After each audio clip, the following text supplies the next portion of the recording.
We all have preferences. It could be in the realm of sports, go Rams, go Ducks, and perhaps most controversially, go North Bend Bulldogs. As a important point of order, root for the home team. Don't root against high schoolers unless they go to Marshfield. But we all have our preferences, right? It could even be in the realm of food. I mean, if I go to a place and they have a blue cheeseburger or a jalapeno popper burger, you can bet I'm ordering one of those two every single time because those are amazing. If you do not like blue cheese, you are missing out on one of the best things in life. But we all have our preferences as we go through life. And yet, preferences, when it comes to people, cause pain. When we go through our lives, when we show favoritism, it can be fatal to the life of the church, to our families, and those around us. I will give a little bit of a warning that this sermon was convicting for me to prepare for myself. So, yeah, let's get going into it as we study Genesis chapters 36 and chapters 37. And if that's a little bit intimidating, don't worry, we're just going to summarize chapter 36. With that being said, let's open up in prayer. God, thank you so much for this time that you've given us to come together, to hear from your word. We pray that you will give me the words to speak and give all of us, definitely myself included, the ears to hear and the heart to understand what you want us to leave this place with. Lord, be honored in this time. Help us to focus on you. Take away any distractions. In your name, amen. Genesis chapter 36. If you're using a Pew Bible like mine, that will be on page 37. It says, "This is the account of the family line of Esau, that is, Edom. Esau took his wives from the women of Canaan. Adah, daughter of Elon the Hittite, Aholibama, daughter of Anna, the granddaughter of Zibeon the Hivite, also Basemath, daughter of Ishmael and sister Nebaioth. Adah bore Eliphaz to Esau. Basemath bore Reuel, and Aholibama bore Jush, Jalem, and Korah. These were the sons of Esau who were born to him in Canaan. Esau took his wives and his sons and his daughters and all the members of his household, as well as his livestock and all the other animals and all the goods that he had acquired in Canaan, and moved to a land some distance from his brother Jacob. Their possessions were too great for them to remain together. The land where they were staying could not support them both because of their livestock. So Esau, that is Edom, settled in the hill country of Seir." And we're going to pause there, and that's all we're going to read from chapter 36. But there are some important details as we go through this, specifically in the family line of Esau. This is talking about the family of Abraham, the man called by God to leave his hometown and go to a nation that he did not know, to a land that he had never been to before, that God would give to him, that he would inherit as a gift for his faith. So Abraham obeys. He travels all the way from his hometown to Canaan, to the land that would later be known as Israel.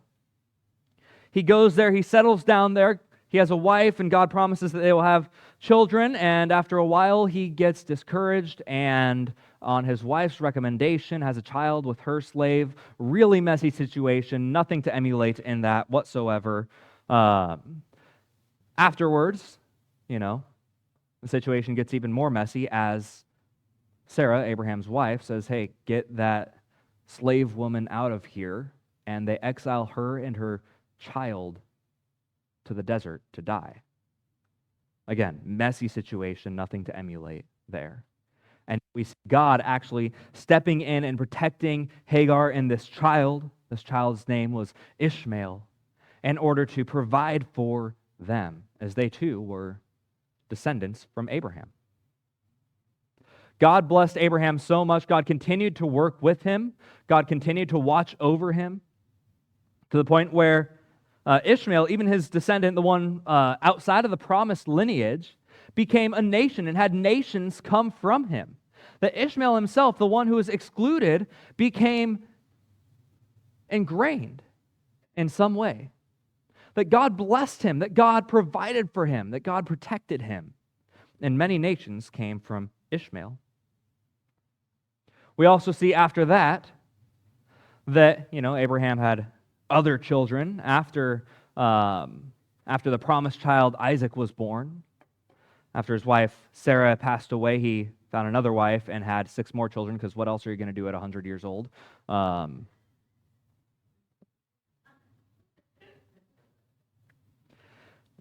even then, there is drama with those children. As we look through the history of the Bible, those children are antagonistic towards the people of Israel.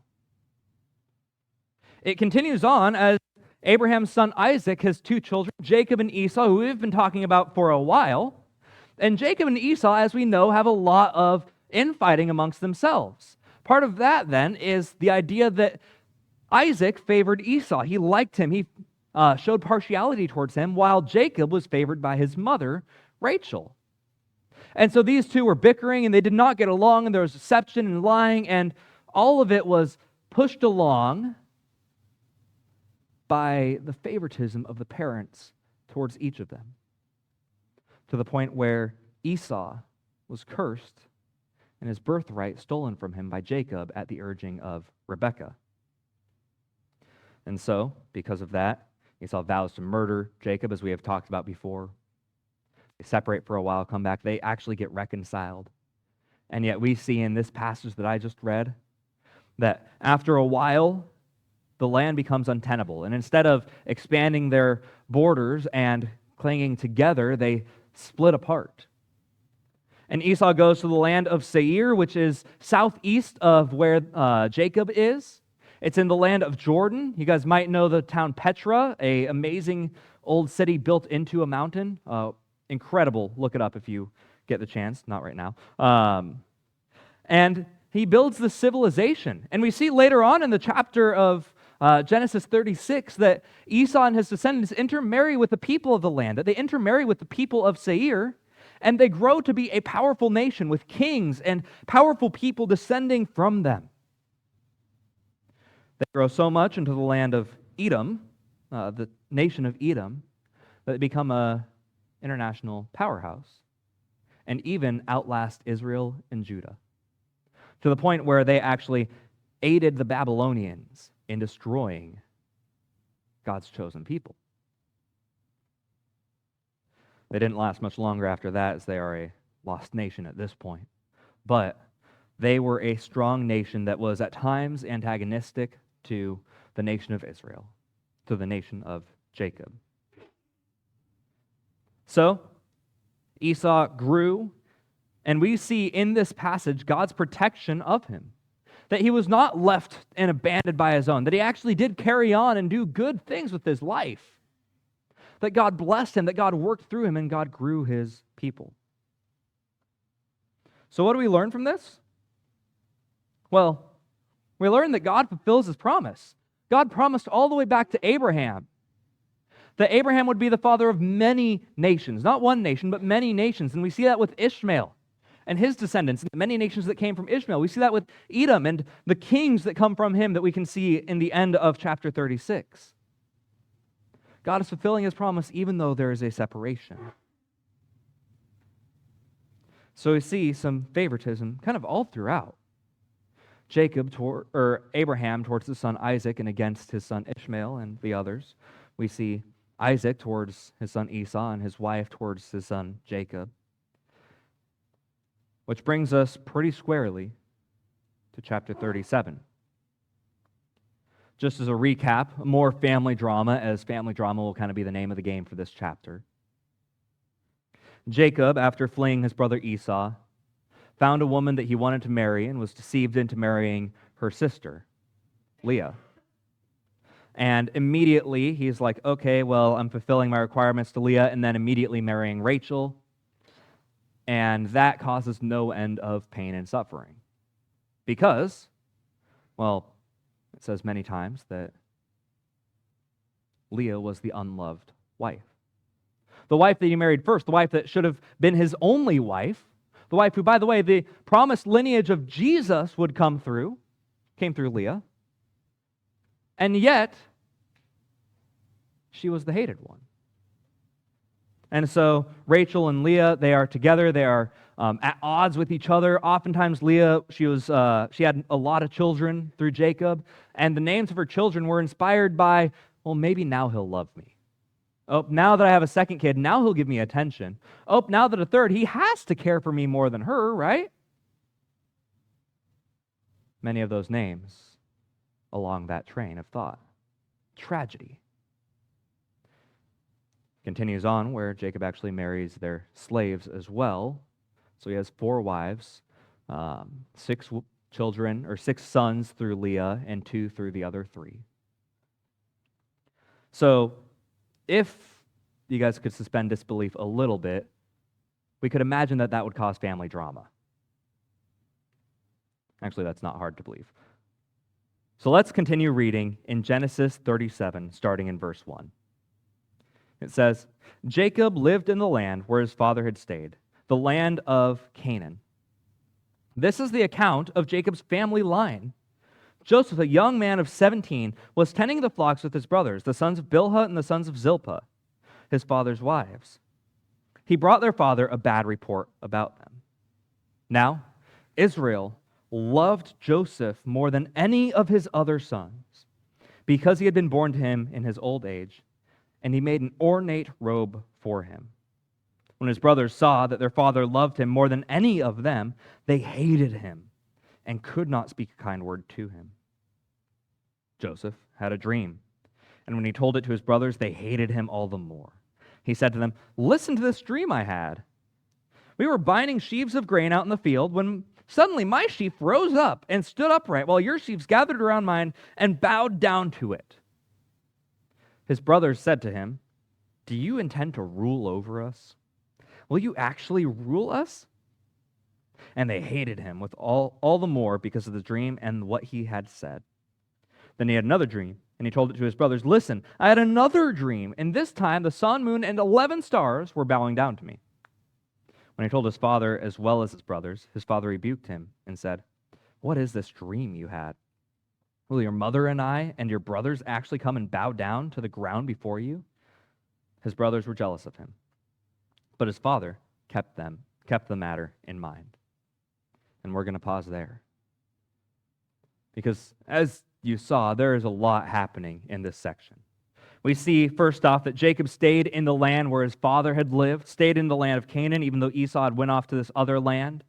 And it's the account of Jacob's family line. And this is really a separation of a new arc within the book of Genesis.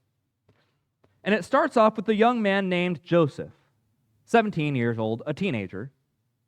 And he is working with his brothers, or perhaps most accurately, his stepbrothers, right? These are his brothers born to his father by a different woman. And so he is out tending the flocks with them. And, well, what does he do? He brings a bad report of them to their father. Now, we see later on that Jacob will actually send Joseph out to give reports to the other sons. So we don't know if this was actually Jacob saying, "Hey, can you go and check them out and see if they're doing good?" And then Joseph brought a report. Another thing here, throughout this story, we will see there's not really much description of motive when it comes to Joseph. And so as we go through this, it's kind of open to our interpretation, open to your own imagination. To me, and maybe this is my family trauma, so take it or leave it, to me, Joseph bringing a bad report of his brothers might stink a little bit of getting back at them. But again, that might just be my family history there. You can interpret that as you see fit. So, it says, Israel loved Joseph more than any of his other sons because he had been born to him of his old age. So Joseph was actually the firstborn of his wife, Rachel, the wife that he loved, which that statement in and of itself is not a great statement, right?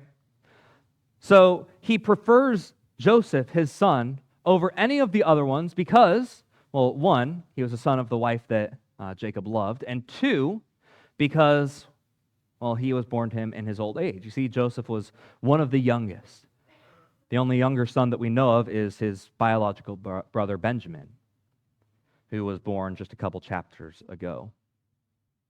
So, he loves Joseph more, and that might even be played up as Rachel, Joseph's mother, died in childbirth when giving birth to his brother Benjamin. So he's showing this intense favoritism towards Joseph that we see. So much so that he says, you know what, I'm going to give you the nicest clothes around. Your brothers, they're all just wearing kind of the normal stuff, but I'm going to give you an ornate robe. This robe that has been passed down through pop culture. I mean, the robe of many colors, the Technicolor dream coat. We see it kind of very well known. But he has given this robe, this very fancy outfit, that would set him apart. Especially in those days, fancy clothes were very expensive. It took a lot to wear and to upkeep, and people didn't have entire wardrobes. Also, often because they were nomadic and it was hard to carry around a bunch of clothes. So, this coat is extremely important, and he gives it to Joseph because, well, Joseph is quite obviously and quite clearly his favorite. So, when his brothers saw that their father loved him more than any of them, they hated him. Which, in my experience, tends to happen when favoritism is showed. But favoritism breeds dissent. It breeds anger. It breeds jealousy. It breeds hatred. Maybe not even, it doesn't say that they hated their father, the one who actually showed the favoritism, but that they hated the one who the favoritism was shown to. Because our sins have effect on others. So they hated him, and they would not speak kindly of him at all. So, in verse 5, we see that Joseph has a dream. And he goes to tell it to his brothers. And again, this can be interpreted different ways if you think that he had this with a pure heart, just being excited about his dream, or if, again, maybe due to my family trauma, you think like I do and think, well, he probably was rubbing it in a little bit. He tells this dream about him and his brothers going out farming. And it's interesting because they were shepherds. They watched over animals. And yet in this dream, it's they farm grain. And they gather it all up. They bundle it up into sheaves. And Joseph's sheaf stands up on its own. And all of his brothers' sheaves bow down to it, which gives the clear implication, right? Hey, guys, I'm going to be better than you. I'm going to rule over you. I'm going to be more important than you guys. You guys are going to bow down to me. This could potentially be said with a good heart. But again, when it comes to hatred and sibling rivalry, not entirely sure. Joseph is for sure spoiled to a degree, being the favorite, and he might be leaning into that. Again, we are not so sure, but needless to say, the favoritism shown by Jacob towards one of his kids is driving a wedge into their family and causing hatred towards one of the brothers. So they call him out, and they say to him, "Do you intend to reign over us? Will you actually rule us?" And they hated him. Again, this is like the third time that this word is used of them towards him. They hated Joseph for these dreams, and it says for the words that he said, for the things that he said accompanying the telling of the dream. And so, after seeing how wonderfully that worked, Jacob tells them a second dream when he had it. And this time it's a little bit more extreme because he says, listen, I had another dream, this is in verse 9, and this time the sun, moon, and 11 stars, perfectly matching his 11 brothers, bowed down to me. Notice the difference. In the previous dream, it was an object of his brothers bowing down to an object that he had. In this dream, it's 11 stars, signifying his brothers, and also sun and moon, bowing down not to something that he possesses, but to him himself. So it's an elevation of what is going on. So, he tells it to his father and his brothers, and his father rebukes him. Jacob rebukes him, saying, "What's this dream you had? Will your mother and I and your brothers actually come and bow down to the ground before you?" Because again, the implication seems clear. Hey, I'm going to rule over you guys. And these dreams, they oftentimes came with a weightiness in the ancient day, but they were by divine decree. And we see God working through dreams all throughout. And if you don't know the end to the overarching Joseph story, you might want to plug your ears because I'm going to give a spoiler. They actually do end up bowing down. Spoiler for a 3,000-year-old book, so that's on you. So this actually comes true. It shows that it probably is actually from God, even though it doesn't tell us directly in the story. And again, his brothers grow jealous. They get angry. Hey, this kid, this guy is going to rule over us, and he keeps rubbing it in our faces. Again, their extreme response, I think, shows that he probably maybe said it with that certain tone. And they were jealous of him. But it says his father kept the matter in mind. This was said, and his father, he rebukes him and he says, hey, don't stir up this anger, which, yeah, great job, Jacob. You're doing a good job keeping his brothers from hating him. That's sarcasm there. But he keeps this dream in mind, which is honestly reminiscent of something in the Gospels. You see, Mary, when she was giving birth to Jesus, with all the miraculous stuff going on, right? First off, the miraculous birth itself, the shepherds who came and celebrated Jesus, the wise men who came and gave lavish gifts to a toddler, she makes a mental note and keeps it in mind. So what do we learn from this? Well, I'm going to say, favoritism can be extremely harmful to a family. You see, when I was growing up, I have two brothers, and shockingly, we didn't always get along. So oftentimes, when we were in periods where we didn't get along, which occasionally I would get along with one of them and not the other, right? If something good happened to the one that I wasn't getting along with, I would get jealous. I would get angry. Now, luckily for us, there wasn't clear favoritism shown to any one of us that I'm aware of. Maybe it was shown to me. I don't know. I might need to think about that.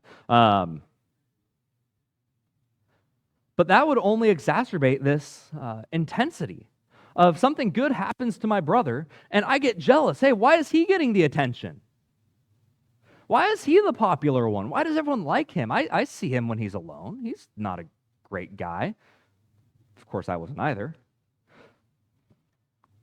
But in the midst of strife, these good signs can actually be frustrating. And over time, as we've gotten older, our relationships have gotten better. And I actually was told by each of them separately, recently, that each of them had gotten promotions. And it was refreshing in my own heart for my initial response to be, oh, I'm so happy for you guys. I'm so proud of you that this good thing is going to happen. There's something to be said when good news is presented and you can respond positively to it instead of with jealousy. And I have to ask myself, how different would this story have played out if Jacob would not have shown such clear and obvious favoritism towards Joseph? If Joseph's brothers didn't quite hate him as much. When he said, hey, I got a dream, might have been from God, that I'm actually going to have a lot of success in my life. There are charitable ways to interpret those dreams. Do you think maybe they could have responded better if Jacob hadn't primed the pump of hatred so heavily? I think so. Because favoritism goes farther than you realize. More people notice it, and it causes more damage and drives more wedges into relationships than is visible. So let's see how this continues on in verse 12. We'll read until 25. It says, now his brothers had gone to graze their father's flock near Shechem. And Israel said to Joseph, as you know, your brothers are grazing the flocks near Shechem. Come, I'm going to send you to them. Very well, he replied. So he said to him, go and see if all is well with your brothers and with the flocks, and bring word back to me. Then he sent him off from the valley of Hebron. When Joseph arrived at Shechem, a man found him wandering in the field and asked him, what are you looking for? He replied, I'm looking for my brothers. Can you tell me where they are grazing their flocks? They have moved on from here, the man answered. I heard them say, let's go to Dothan. So Joseph went after his brothers and found them near Dothan. But they saw him in the distance, and before he reached them, they plotted to kill him. "Here comes that dreamer," they said to each other. "Come now, let's kill him and throw him into one of these cisterns and say that a ferocious animal devoured him. Then we'll see what comes of his dreams." When Reuben heard this, he tried to rescue him from their hands. "Let's not take his life," he said. "Don't shed any blood. Throw him into this cistern here in the wilderness, but don't lay a hand on him." Reuben said this to rescue him from them and take him back to his father. So when Joseph came to his brothers, they stripped him of his robe, the ornate robe that he was wearing, and they took him and threw him into the cistern. The cistern was empty. There was no water in it. We're going to pause there. This escalates very fast.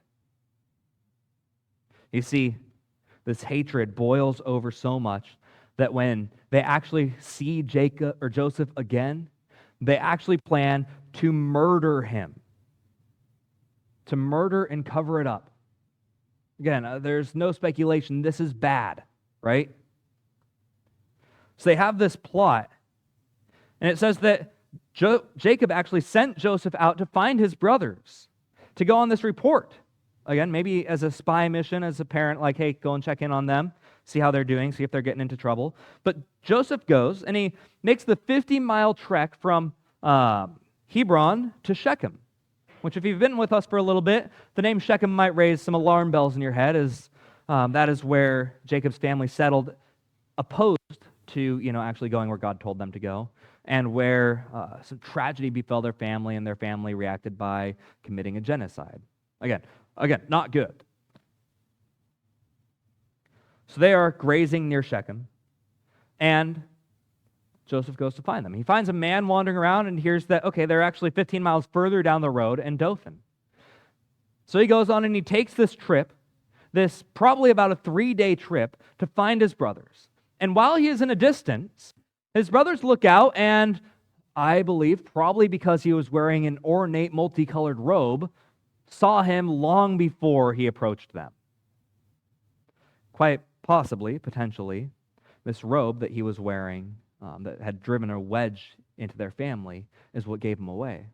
And so while he is far enough away, they make this plot. They hatch this plan to kill him and throw him into a well so that he would not be found. You see, favoritism has consequences farther than you could realize. It inspires Joseph's brothers to murder. Favoritism in a family can make people go no contact. Favoritism in a church can drive people away from the gospel of the living God. Let me say that again. Favoritism in the church can drive people away from a relationship with Jesus that will save their souls. The effects of showing favorites can go farther than we realize. So, Joseph's brothers plan to murder him. They see him off in the distance. They plot. Reuben, the oldest one, hears this, and he says, well, hey, let's maybe not, right? Interestingly, Reuben is the firstborn. He's the one that, according to ancient customs, should get the inheritance. And maybe, depending on how he acts, should probably get the messianic line, the lineage that was promised that Jesus would come from. Reuben, the one who, actually a couple chapters ago, took one of his father's wives, one of his stepmothers, and slept with her, probably in an effort to cause pain to his father. He's by no means pure, and yet he says, hey, let's not murder our brother. Let's actually just throw him into this well and let him starve to death. That way the blood won't be on our hands, because that's how it works legally, right? But he said this, it says at the end of verse 22, because his plan was to come and rescue him after everyone had left. Now I want to pause here because this brings up a very important question. Did Reuben do the right thing?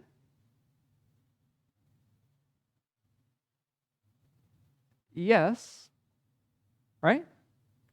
He took steps to save his brother, but he could have also simply said, hey, let's not kill him at all.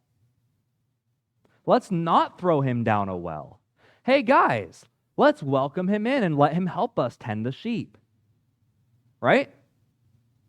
He didn't want Joseph dead, but instead of just saying, hey, let's stand up for our brother, he said, hey, let's kill him in a different way so that I can come in and rescue him.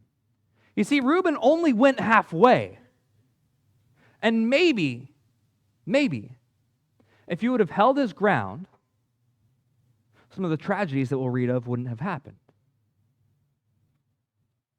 You see, Reuben did not stand up for his brother the way that he should. And I want to say this doesn't quite go on to the point of the rest of this sermon, but it's something that I think is important. Where in your life do you only go halfway in standing up for someone? Or maybe you only stand up with someone once the person is like almost out the door so they won't actually attack you. Or you wait until you can get home and text them instead of confronting them face to face. Your own safety is important, right? But how often do we only halfway stand up for someone? Because we are worried about our image. Because maybe like Reuben, we're worried of what the other brothers would think about us. Where do you need to actually step all the way up to stand up for people who need it in your life? So he has this plan to save his brother. And of course, when Joseph comes, they strip him of his robe, the ornate robe that he was wearing, and they throw him in this cistern. It happened to be an empty cistern, which is both good and bad. Good because he wouldn't drown, and bad because if it only had a little bit of water, he could have at least had something to drink and survived for longer. But they throw him in this empty cistern, which also might point forward to a famine that's about to hit the land. And they leave him there. So, how does it continue? It says in verse 25, as they sat down to eat their meal, they looked up and saw a caravan of Ishmaelites coming from Gilead. Their camels were loaded with spices, balm, and myrrh, and they were on their way to take them down to Egypt. Judah said to his brothers, what will we gain if we kill our brother and cover up his blood? Come, let us sell him to the Ishmaelites, and do not lay our hands on him. After all, he is our brother, our own flesh and blood. His brothers agreed. So when the Midianite merchants came by, his brothers pulled Joseph up out of the cistern and sold him for 20 shekels of silver to the Ishmaelites who took him to Egypt. When Reuben returned to the cistern and saw that Joseph was not there, he tore his clothes. He went back to his brothers and said, the boy isn't there. Where can I turn now? Then they got Joseph's robe, slaughtered a goat, and dipped the robe in the blood. They took the ornate robe back to their father and said, we found this. Examine it to see whether it's your son's robe. He recognized it and said, it is my son's robe. Some ferocious animal has devoured him. Joseph has surely been torn to pieces. Then Jacob tore his clothes, put on sackcloth, and mourned for his son many days. All his sons and daughters came to comfort him, but he refused to be comforted. No, he said, I will continue to mourn until I join my son in the grave. So his father wept for him. Meanwhile, the Midianites sold Joseph in Egypt to Potiphar, one of Pharaoh's officials, the captain of the guard. It's interesting to note from the very beginning of this section, they throw Joseph in a well, and then right outside they pull up a meal. They intend to starve him to death, and they eat right in front of it. And as they're eating, they see a caravan of Ishmaelites. Remember Ishmael? The abandoned son, the one shown favoritism against of Abraham, the one who became many nations, who God protected. Yeah, family drama continues even generationally in this story. They come down. They are merchants going from Gilead, which is north of where Esau settled, all the way down to Egypt. They carry spices, balm, and myrrh. And Judah, who we'll see more about next chapter, has this great idea. Hey, you know what? He's our brother, our own flesh and blood. Let's maybe sell him into slavery instead of killing him. Right? That's what we should do. Right? After all, he is our brother. So, of course, just sell him to slavery. And all the brothers agreed. So when the Midianite merchants came by, which, if we pause there, if you were perceptive, you might have noticed the name change from Ishmael to Midian. And I point that out because this can be something very confusing. The Midianites were probably absorbed into Ishmael at this point. And so it's like saying that I am both Oregonian and American, right? Ishmael being the broader term, Midian being the more specific term. This is not two different wandering caravans. This is not a mistake in the Bible. It would be a pretty blatant one if it were. But it is talking about the same group using different terms, much like Jacob is also called by the name Israel at times. So, this family drama between the Midianites and the Ishmaelites and the rest continues on. Again, spurned on at the beginning, from the outset, by favoritism and hatred. So, the merchants come and they buy Joseph for 20 shekels of silver, which according to ancient Babylonian law codes was the going rate for a slave back then, and they bring him to Egypt. Reuben had apparently taken a step out, came back, looked in the well, saw, well, Joseph's not there, I'm freaking out, so he rips his clothes in a sign of grief, cries out, what am I going to do now? And then we don't hear anything else from that story. It seems like he then participates in the cover-up, getting Joseph's cloak, coating it in blood, bringing it back to their father, and saying, hey, is this Joseph's? Like they don't already know. His father cries out, immediately recognizes it, tears his clothes, and weeps deeply. Even crying out, some ferocious animal has devoured him and he's been torn to pieces. And he mourns for many days. And it says here that his sons and his daughters came to comfort him. And what did Joseph do? Well, he refused to be comforted. He didn't let it happen. And I want to point this out because it is good to grieve. It is good to mourn. It can actually be beneficial in your lives to take time to process through these emotions and these feelings. The Bible encourages it. And yet God is also the God of comfort. The first part of 2 Corinthians chapter 1 emphasizes that pretty heavily, the God of comfort who comforts us in all comfort. And it uses the word comfort like 12 times in 3 verses. It's insane. I'd encourage you to read it later. So he refuses to be comforted and makes this bold, sweeping statement that I will continue to mourn until I die. I want to ask, is that healthy? Not necessarily. You never stop grieving. But we should also be comforted at the same time. We never stop grieving. But we also continue on. And Jacob, mourns Joseph really, truly, to the exclusion of his other kids, not letting them comfort him. So, it closes out saying, meanwhile, the Midianites sold Joseph in Egypt to Potiphar, one of Pharaoh's officials, the captain of the guard. And in a couple of weeks, you'll hear about that story and the continuation of that. So sorry for the cliffhanger. I guess you'll just have to come back. Not really sorry about that. But what do we do about this? As I've said, showing partiality when it comes to people causes pain. That favoritism can be fatal in relationships that we go through. In our families, it can cause drama that lasts lifetimes and generations to prioritize one kid over the other, or one family member over the other, or one sibling over the other. In the church, it can cause so much harm. Favoritism in the church drives people away from a knowledge of the living Jesus who can save their souls. I'm going to repeat that. Favoritism in the church drives people away from a relationship with the living Jesus who can save their souls. And yet, family and church are oftentimes places where we see this behavior, where we see people prioritizing others. And I'm not saying it's bad to have friends. Please have friends, get close with them.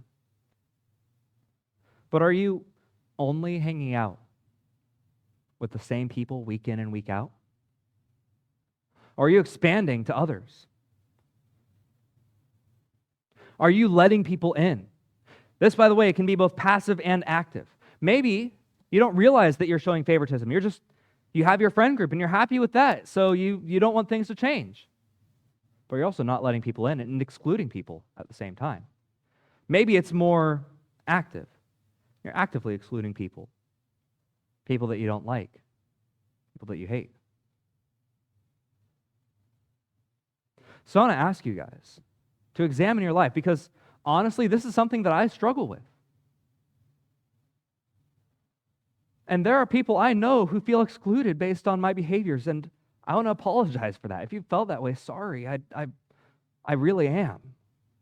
That's something I need to work on. Again, I said this was a convicting message for me to prepare. But examine your lives and welcome people in. When it comes to your family, show attention to everyone. When it comes to church, by the way, here are a couple great steps. First off, if you always find yourself with the same friend group, maybe welcome other people in. By the way, I encourage you to welcome people in who are different demographically from you. Right? So look, and by the way, if you're a little bit more experienced in life, as the youth pastor here, I want to ask, welcome in the teens. Welcome in the high schoolers.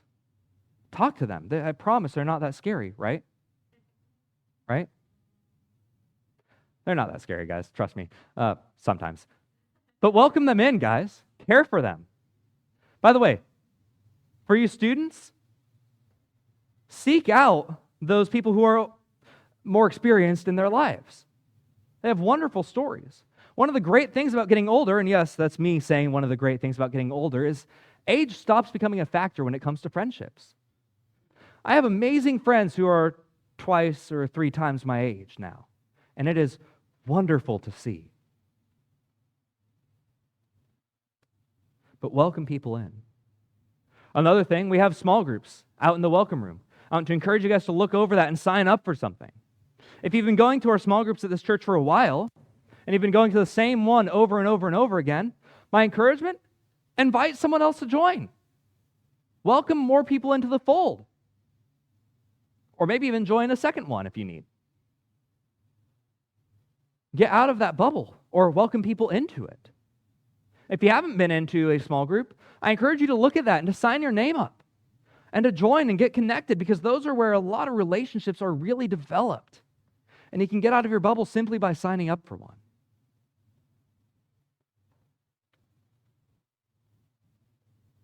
And then,